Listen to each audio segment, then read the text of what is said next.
قبل ما نديروا قراءة في المقابلة ديال المنتخب الوطني المغربي ضد نظيره الفرنسي، لابد ما نديروا واحد الوقفة حول المسار اللي قطعوا الفريق الوطني المغربي حتى وصل لمباراة نصف النهاية ديال كأس العالم. الكثير غيقول بأنه هذه مفاجأة، والكثير تيقول أيضا بأنه الفريق الوطني المغربي حقق الشيء اللي ما كان شيء منتظر.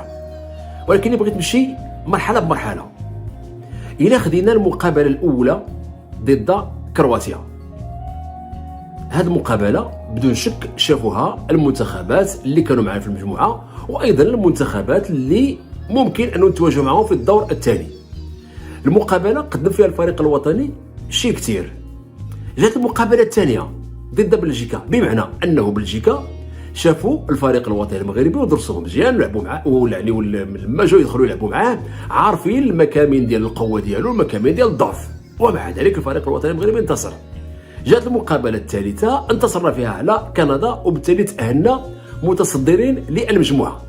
الدور الثاني بدينا مع إسبانيا. ما تنظنش بانهم داروا قراءه للمقابلات بثلاثه وللاعبين، وعرفوا الامكانيات ديالهم وشوفوا فين كاين القوه ديال اللاعبين، القوه ديال الدفاع، القوه ديال الهجوم، درسوا هادشي كامل، ومع ذلك ما تمكنوش من تحقيق الشيء اللي بغاو ونهزموا.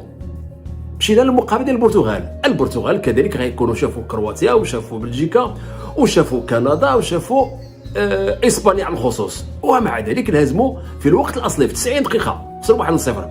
هذا شيء تيبين بانه احنا امام فريق عنده اسلوب ديال اللعب وعنده منهجيه، بحيث انه العامل ديال المفاجات يمكن تحدث في مقابله، ولكن ماشي غتستمر في جميع المقابلات، علما بانه الفريق الزمني بيناتهم 3 ايام، اي انك حافظ مبدئيا خصك تكون عارف اللاعبين القوه ديالهم والمكامن ديال الضعف ديال الفريق. ومع ذلك الفريق الوطني وصل لنصف النهايه. هذا تيبين بانه الفريق الوطني وصل لنصف النهايه وصل عند الجداره والاستحقاق، وما كاينش العامل ديال المفاجاه غيكون واحد الفريق لعب مع واحد الفريق ما تيعرفوا شيء، ولكن هادو مقابلات مسترسلين كل شيء عارف شيء.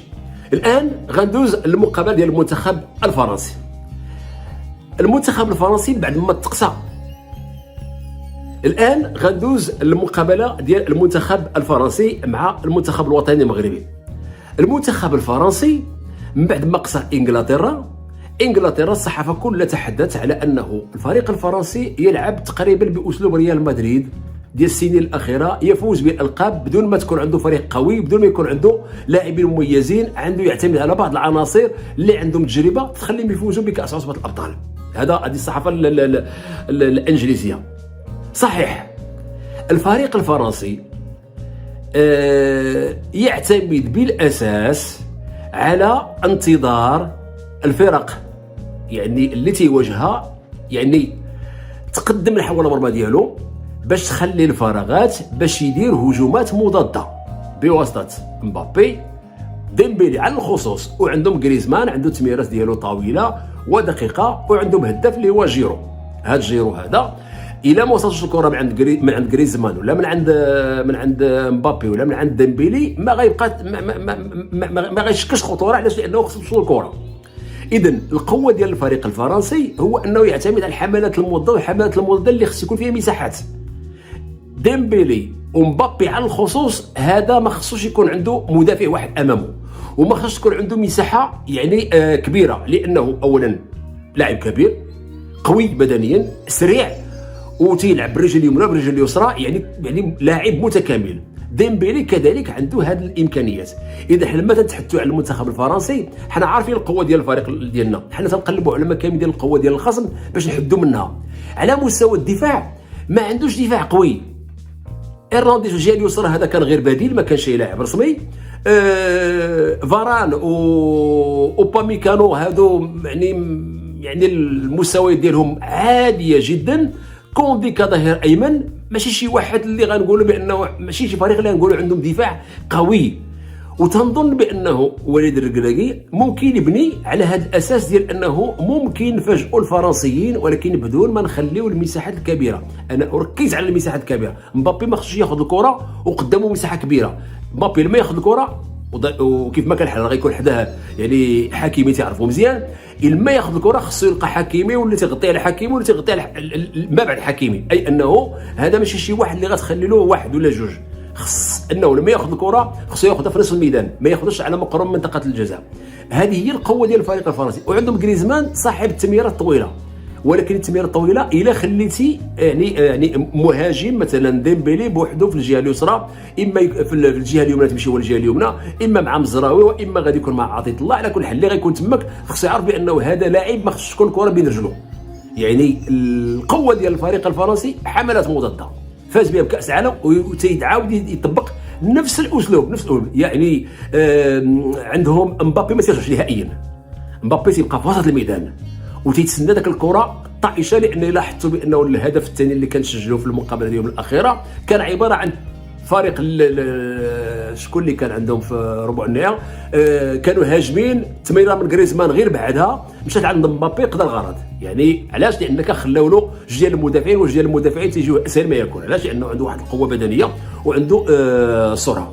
اذا الطريقه باش يلعبوا يمكن نقول بان شبيهه بالطريقه ديالنا، حتى حنا غنديروا نفس الاسلوب. ما تيظهرش بانه غنغيروا اسلوب، لانه صعب على ان واحد الفريق اللي هضم واحد الاسلوب وخلق به المشاكل اللي احسن الفرق في العالم غنوضوا نغيروه. ما تنظنش غنمشي بنفس الاسلوب. ممكن حنا نستافدوا. علاش؟ لانه الفرنسيين غيبغيو ما انهم اللي يمشيو يهاجموا الفريق الوطني المغربي، وفي هذه الحاله هذه ممكن حنا نلقاو المساحات، لانه باش يمكن لهم يخلقوا التفوق العادي خاص اما الظهير الايسر او الظهير الايمن يصعدوا، علما بان وسط الميدان عندهم ماشي وسط الميدان ثقيل، ماشي وسط الميدان خفيف. تشواميني، رابيو، اللعب ديالهم ثقيل، ولكن عندهم ميزه انهم تيقفون بعيد. اذا الفريق الوطني المغربي وصل لواحد المرحله من النضج اللي تخليه يمشي كما تنقولوا 50-50 مقابله. يعني مبدئيا خصنا ننتظروها تكون متكافئه. يمكن تكون المبادره ديال الفريق الفرنسي، ولكن ما تنظنش بانها يكونوا في وضعيه مريحه، لا اعتقد. تيبقى فقط غير انه اللاعبين ديالنا يسترجعوا كامل اللياقه البدنيه ديالهم والعافيه ديالهم، لانه لعبوا مباريات كبيره وكبيره جدا وخذت منهم مجهود كبير. فالتفاؤل اللي عند الجمهور المغربي راه هو نفس التفاؤل اللي عند اللاعبين، واللاعبين عارفين. يعني شنو غادي يميز اللاعبين الفرنسيين على اللاعبين المغاربه؟ لا شيء، خصوصا وانه 7 ولا منهم تماك اصلهم افارقه.